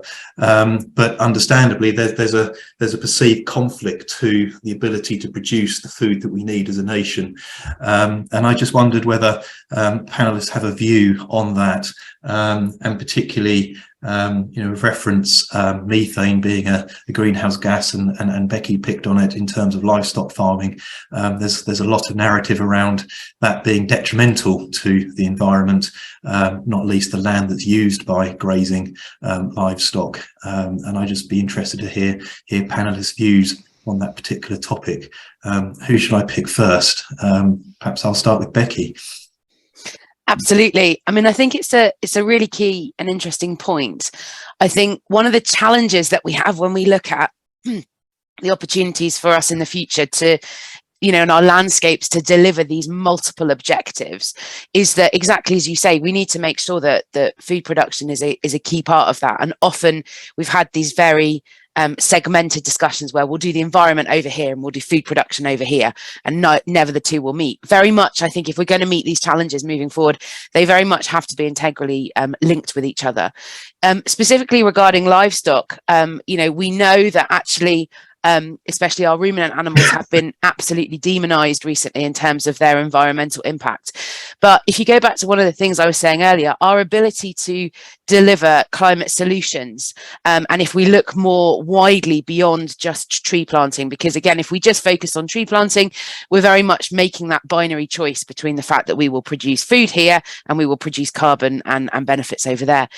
If we think about the ability for our soils to sequester carbon, livestock is an integral part of that. If we are going to optimize the opportunities for our land to improve organic matter, to build carbon, and along with that, build resilience, ability to use nutrients, ability to hold water, all those other things, which as we move into an increasingly changing weather conditions will be incredibly important. Livestock are an integral part of that system. Very much, I think, when we think about livestock, it's the how, not the cow. So it's very much with anything to do with carbon, the devil is in the detail. So it's not just about saying all cows and sheep are bad. It's actually thinking about how those cows and sheep are being managed and how that's being done as part of that wider functioning ecosystem that is, you know, central to producing food and also doing some of these natural things. So I think, I mean, I can rant about this for hours. I'm not going to, but you know, we need to have a set of metrics that allow us to assess all of these things together, but we also need to ensure that actually, as I say, the key part of what the management that we're doing at the middle is that food production, but at the same time we can do some of these other things, because unless we manage those natural assets, you know, our ability to do that food production in a way which is environmentally restorative and also economically profitable will be lower. But livestock are a key part of that discussion. Thank you, Becky. Carrie Ann, anything you had? Yeah, I mean, just to say, I mean, these things don't need to be incompatible with each other. I mean, the opportunity now is about that, just as Will was describing, we look at our farms and we operate our farms in the best way for that farm. We know, you know, the policy and particularly subsidy drivers to perhaps be farming areas of land for high volumes of food production are reducing, you know. So we look at things like BNG as just another enterprise. If we were thinking of introducing a different type of livestock or a different cropping regime, we'd look at the partial budget, we'd look at how it fits with the rest of our business, and does it all fit together. And at the end of the day, actually, if we can get the nature conservation and habitat rights on our farm, then we'll also get the food production right, because we know that things like carbon, water, pollinators, etc., actually all help with food production ultimately. Thank you. Will, do you have a view? I do, Nick. For me, I think if we were to go onto social media on our phones right now, probably within the first couple of scrolls down, we would see a farming business posting a picture of apples, pork, something which is either badged as UK or has been imported from abroad, when it could have been purchased in the UK by a huge number of excellent producers. So I think, coming back, there's a policy issue to understand that sits with government, and at the moment there does seem to be an unlevel playing field in terms of we talk about food security and the standards with which we produce food, and perhaps the standards with which others are producing food, and how that's imported into this country. Clearly at the moment, the driver behind all of it, and we're seeing it in so many sectors of agriculture, will always be driven by price. Mm-hmm. Mm-hmm. Yeah, thank you. There was an interesting question which I think you picked up, Will, in the chat about farm data. And I think, you know, we've spoken on previous events where data is absolutely king in terms of understanding your cost of production, in terms of financial data. Mark, from your perspective, you know, what sort of data are you looking for from your clients in sort of to put you in the best place to negotiate the best deal? That's a very good question, Nick. Data is absolutely crucial, and I think people have the misconception that just going and asking the question of their lender, could we borrow this money and what's the best deal you can do, that should bring with it simply the best terms and the right solution for them. But the bank has a job to do, and they've got to lend responsibly. That particularly in recent years, there's been a focus from the regulator on that responsible lending. So just saying, well, we've got lots of assets we can offer as security, therefore you should lend us the money, simply doesn't stack up these days. And I'm certain lots of the bankers in the room will be nodding their heads right now. So the data is more fundamentally important than ever it was. Back in my earlier days, early 2000s, then it wasn't anything like as robust a due diligence process as we see today. And Nick, as you will know, because we've done some work together, that our interest will be to look back at least 3 years, possibly 5, to see financial accounts, to analyze those, to dig into not just the financial performance, but the physical performance of yields, of cost control, all number of factors, as well as the human side too, of having the right people employed and the impact positively or negatively that they can make. So we're under considerable pressure to gather the right data and present it in a way that lenders can easily absorb, easily convey to their credit underwriters, and that in itself will deliver not just better terms, but the opportunity of better structures, better options all round, because it may mean the difference between having 3 or 4 lenders to choose from rather than just one. And of those other 3 of the 4, then there may be one in there which can just do something, which is fundamentally different, that suits your requirements. Whereas, the one otherwise that you've got just says, well, look, this is it, take it or leave it. This is all, and not trying to be helpful, but this is what our credit policy allows us to do. Yeah. Keeping you in the hot seat, Mark, a question's come in. There is a lot of risk associated with taking out large elements of funding for diversification, especially for those that have not done it before. So what can farms do to be safe in the knowledge that gaining funding is the right thing to do? And how can repayments be structured to allow for setup time on a business unit or holiday let, for example? Yeah, and so I think the first and crucial point is it's all about the investment that you're making. So put the debt to one side. It is the decision, the advice that you've got around what are you doing? What's the project? Is that the right project for you? Are you in the right location for it? Have you got the right skills? Have you got the right team around you? And if you get that bit right, then I think the debt normally can just follow as a matter of course. I mean, I see us as a sort of a support service. If that primary decision is done and handled correctly with the right level of professional input, then we can follow up and we can advise on what the funding options are, what can be achieved in the market, what might it cost, and then we can move on to that risk analysis. What is the downside risks, and what would you do if something went wrong? Does that mean sale of assets?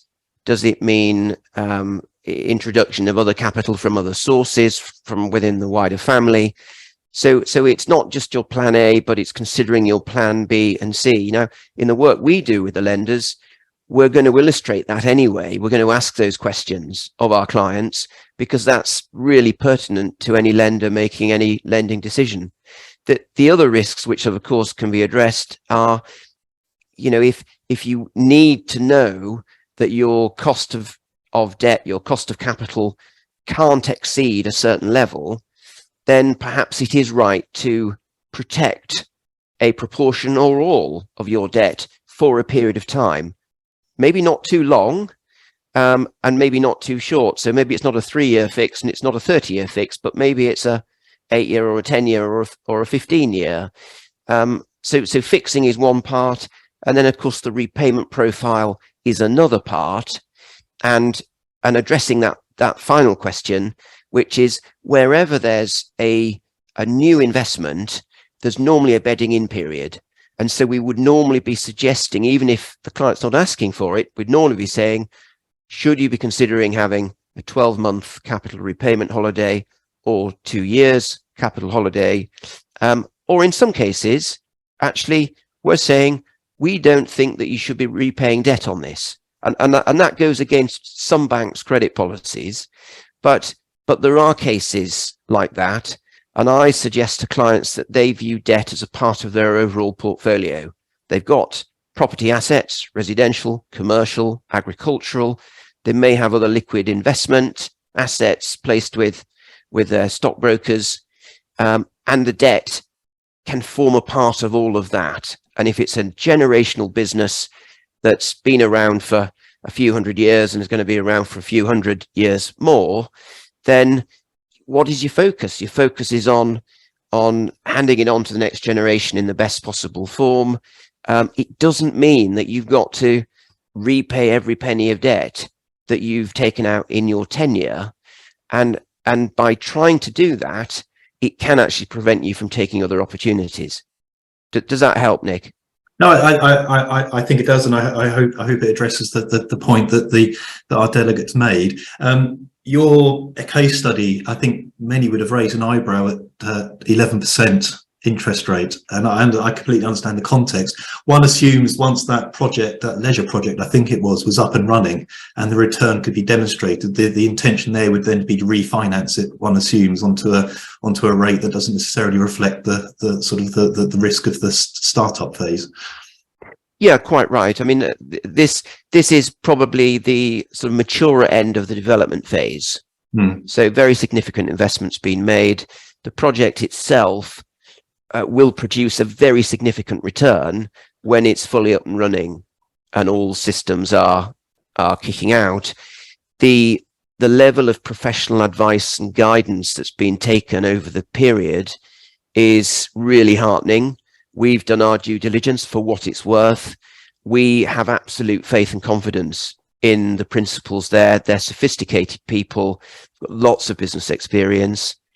They're doing something which we also have experience of seeing it successful or working successfully on other client situations. So this is a moment in time, and that's access to capital at 11%.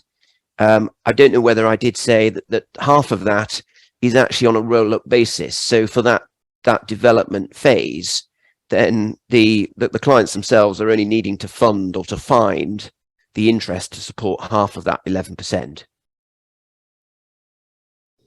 Right, I see. I think it just goes to show that each case is judged on its own merits, isn't it? And it's important that all those characteristics of each case are conveyed to the lender in the best possible way. That's right. And risk is a word we maybe haven't talked about enough, but assessment of risk is crucial, and that's something that we really major on, because the person who asked the question, there is no reward without risk, and it's finding the right balance for you and for your business. If you have the skills and the appetite and the foresight to take the right risks for you, then that should come with a reward. But by taking no risk at all is a risk in itself, because that may be risking the long-term sustainability of your business. You may not have sufficient profit, and okay, you'll go on fine for now, but you're probably eating away at your capital base simply because you're not producing enough profit. Mm-hmm. I agree. Andrew, you touched on it in your summation, which was obviously the opportunities of this emerging carbon market. We want to make sure that we're going VHS, not Betamax, so to speak, which I'm sure some on the call may get, some may not.